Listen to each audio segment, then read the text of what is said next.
Xo'sh, assalomu alaykum o'rtoqlar. Bugun mana samolyot deportlar bilan uchib kelibdi O'zbekistonda. Anchadan beri samolyot bo'lgani yo'q. Hozir ko'p savollar kelyapti. Menga ham, o'sha odamlarga shu qiziqtiradigan savol hozir sudini yutqazgan, deportatsiyasini kutgan qancha odamlarimiz bor. Mana shular qancha chiqadi, qanday qilib biza shu deportimizni tez qilaylik. Charchadim men o'sha kutishdan bu qamoqxonaga. Ana endi hozir mana bugun ozodlikda o'z videosini ham qo'yaman, ko'rasizlar. O'zbekiston mana samolyotini o'zi jo'natgan, o'zi jo'natganmi yo polni pulini o'zi ko'targan. Finansiy, moliyaviy tarafdan Amerika bir tiyin pul sarflamagan mana shu samolyotga odamlarni deport qilish uchun. Ana endi bundan hozir xulosa nima?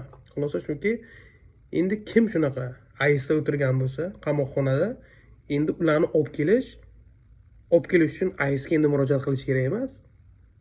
Hamma gap agar O'zbekistonda bo'lsa, O'zbekiston prezidentida bo'lsa, demak, endi biza kimdir qarindoshlari masalan haligacha ham o'tirgan bo'lsa qamoqxonada, endi murojaatni shu prezident Mirziyoyevga, prezident portaliga bo'lsa kerak. Yo AQShdagi elchixonaga menimcha endi murojaat qilishimiz kerak. Agar o'zimizni masalan qarindoshlarimiz bo'lsa, o'sha yillab o'tirgan bo'lsa, hech deportini kutib, menimcha shular orqali endi bemalol aloqa chiqib, ularga aytib, mana odamni o'tiribdi 1 yildan men 1,5 yildan beri deport bo'lolmayapti.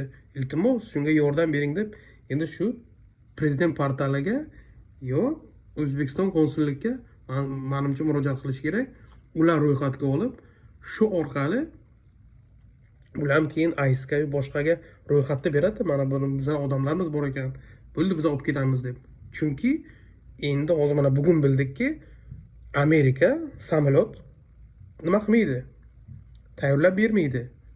O'zi deport qilmaydi. Endi faqat O'zbekistondan samolyotni kutadi. Yo O'zbekiston qachon pulini bersa, samolyotni mana shu odamni deport qilishdi, keyingina bular deport qiladi. Shuning uchun o'rtoqlar, endi shu menimcha endi kim shunaqa holatda bo'lsa, yordamni endi AISdan emas, Mirziyoyev, prezidentskiy portal yoki elchixonada, konsullik Nyu-Yorkda shulardan endi iltimos qilamiz. Mana shu hozir ozodlikda videosini ham ko'raman, qo'shib qo'yaman. Shu parchasini deport bo'yicha ko'ringlar. Hozircha mana shu sog' salomat bo'linglar. Prezident Mirziyoyev nomiga bildirilgan alohida minnatdorlik haqida xabar bermoqdalar. Bu esa O'zbekistonning AQShdagi 131 noqonuniy muhojirini maxsus samolyot bilan O'zbekistonga olib kelgani uchun bildirilgan minnatdorchilikdir. 131 nafar noqonuniy muhojirni o'z vatanlariga qaytarish uchun reys yo'llashga rahbarlik qilgani uchun biz O'zbekiston prezidenti Shavkat Mirziyoyevni olqishlaymiz. Biz O'zbekiston bilan o'zaro xavfsizligimizni mustahkamlash va qonun ustuvorligini ta'minlash bo'yicha hamkorligimizni davom ettirishga umid qilamiz. 131 nafar noqonuniy muhojir chorshanba kuni AQSh bilan tuzilgan kelishuv asosida O'zbekistonga qaytarildi. Tramp ma'muriyati bu kelishuv va uning ijrosini boshqa davlatlarga namuna bo'ladigan hamkorlik deb baholamoqda. AQSh Milliy xavfsizlik departamenti bayonotiga ko'ra 131 markaziy osiyolik muhojirni qaytarish kelishuvi AQSh davlat departamenti, Milliy xavfsizlik departamenti, Milliy xavfsizlik kengashi hamda O'zbekiston hukumatı bilan bir necha oy davomida olib borilgan diplomatik muzokaralarning samarasidir. Well, those days are over. Under President Trump, we are defending American families and restoring their safety. 37 milliondan ortiq aholisi bo'lgan O'zbekiston shu kunda Tramp ma'muriyatining noqonuniy muhojirlarni qaytarish bo'yicha eng faol hamkorlardan biri sifatida qayd etilmoqda. O'zbekiston moliyaviy ta'minoti bilan qaytarilgan reysda o'zbekistonliklardan tashqari Qozog'iston va Qirg'iziston fuqarolari borligi rasman aytildi, ammo aniq raqam berilmadi. Kuni kecha gazeta O'z nashri O'zbekiston Tashqi ishlar vazirligi matbuot xizmatiga tayangan holda bu reysda bo'lgan o'zbekistonliklar soni 100 nafardan ortiq degan ma'lumotni bergan. Mazkur repatriatsiya tashabbusi xorijda og'ir vaziyatga tushib qolgan O'zbekiston fuqarolarining huquqlarini ta'minlashga qaratilgan bo'lib, xalqaro me'yorlar, majburiyatlar va inson huquqlari doirasida amalga oshiriladi.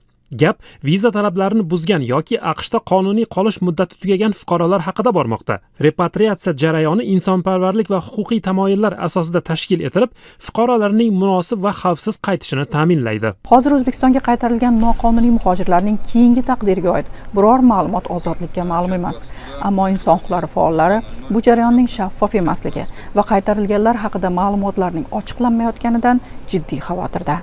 Bundan tashqari o'tgan yillar davomida AQSh hukumati bu davlatda IShIDga aloqadorlikda ayblanib O'zbekistonliklar qo'lga olinganini rasman ma'lum qilgan. Bundan tashqari IShIDga aloqadorlik gumoni bilan ko'plab o'zbekistonliklar so'roq savol qilinganiga oid norasmiy ma'lumotlar ham bor. 99% nimalari, bular hibsga olgan odamlari terrorga hech qanaqa aloqasi yo'q.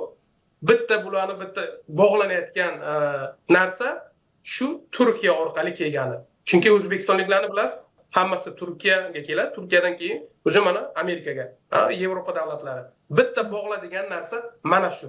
Hamma dokumentlari biza ularga mana shu bahona shuni qo'ygan. Shuni asos qilib hamma o'zbeklarni reyd qilish yoki hamma o'zbeklarni kelgan o'zbekni immigratsion qamoqlarga tiqish bu noto'g'ri. Hozir ayrim faollar qaytarilganlar orasida mana shunday fuqarolar ham bo'lishi mumkin degan taxminni ilgari surmoqda. Ma'lumotlarga ko'ra 2023-yil sentyabrdan 2024-yil sentyabrgacha Qo'shma Shtatlardan O'zbekistonga 572 kishi deportatsiya qilingan. Bu fuqarolarning taqdiriga oid ham biror rasmiy ma'lumot berilmagan. Washington Post gazetasi Trump ma'muriyati bir necha yil ichida AQShdan 1 milliongacha muhojirni deportatsiya qilishni rejalayotgani haqida yozgan.